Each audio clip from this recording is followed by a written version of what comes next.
Hi. I want to talk to you about where we are today, not only in terms of the state of the world, but within ourselves. You know, Martin Luther King said we need quantitative changes in our circumstances and also qualitative shifts in our souls.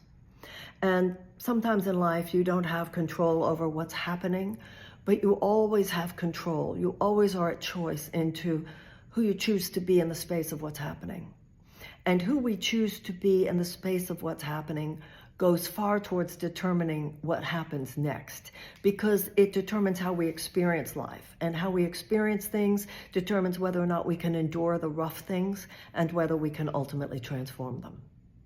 Now, all of that applies to our personal lives, but it applies to our politics as well. We're going through very challenging times, and probably a majority of us on some level realize that the system today is locked up. We're not functioning as a democracy. We're functioning as the proverbial oligarchy, where really power is in the hands of a very few people, and particularly people who represent huge corporate and billionaire interests. The conglomeratization of media, political parties, political forces. I call it a political media industrial complex. And I'm in the middle of it right now, so it's even worse than I knew, and probably worse than you know. And I also think people are more vulnerable to it than they admit to themselves, because these people use forces of manipulation in terms of media, smears, manipulation of the narratives, in my case, leaving you out of a conversation completely if they don't want you, all of that stuff. But the point is, it's just made all of us constrict into a sense of powerlessness, which often just turns into a system of cynicism and anger and judgmentalness and mean-spiritedness. My father used to say, "Don't let the bastards get you, little sister." And I feel, even running as a candidate, but I think that this is true of all of us, don't let them make you bitter. Don't let them make you hard. Don't let the situation as it is make you descend into a level of, it can't change, it's locked up.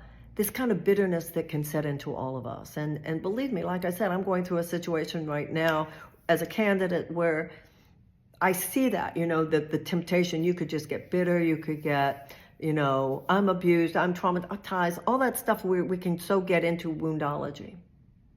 There is an alternative to that, and that's that we all get together and we decide, we're gonna rise up from this. And that's what they don't want us to see, that we have a choice. We can do different. We need a revolution. We need a peaceful revolution. We need a nonviolent revolution. We need a revolution of consciousness, and we need a revolution at the ballot box. And that's the one thing that could override all of this. But it's, in a certain way, the only thing that could override all of this. So I know that you, probably like me, and pretty much everyone I know, are in a period of kind of deep reflection about all of this. When we reflect deeply on what is happening in our lives, what is happening in our world, and who we are in the space of it, we find ultimately that we have a choice. Like they say, you can get bitter or you can get better. You can go down and you can be a victim, or you can rise up and be a victor. And none of this is something that's only a personal decision to be made anymore. It's collective. And there's an extraordinary moment of opportunity right now. Despite how bad it is, the good news is how many people are realizing how bad it is, are realizing how corporate profits are just sucking the life force out of our food, out of our earth, out of our agriculture, out of our energy systems, out of our souls. And so many people are living with the realization that there's just no, I'll never be able to buy a house. I'll never be able to get educated. I'll never be able to have health care. Just people's lives are sort of falling apart. But we can join together now. And I hope you feel that our campaign represents a real alternative. I won't, as president, be able to just fix everything with a magic wand. But don't believe them when they tell you that you have to be some Wizard of Oz. See, that's what the political system does. It creates this narrative like, ooh, you have to be one of them.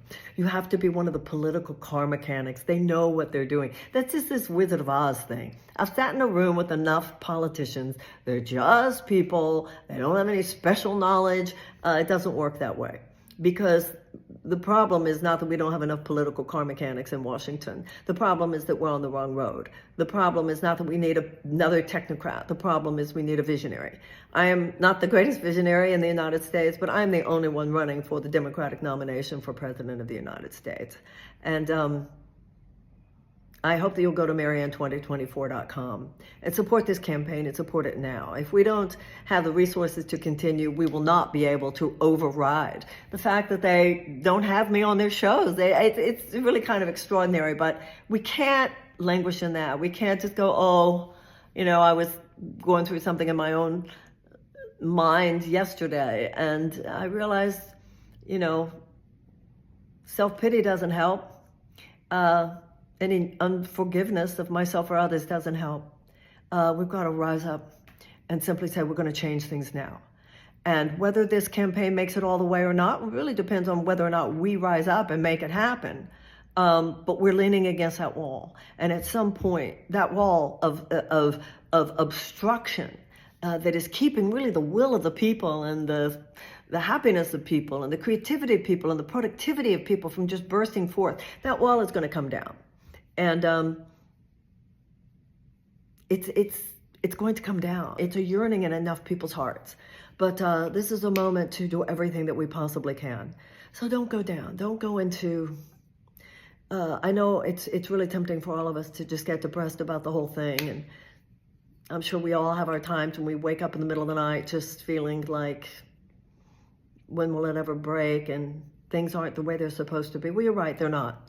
So let's change them. And if you feel that my campaign is part of that, which I do, I hope you'll help me at Marianne2024.com.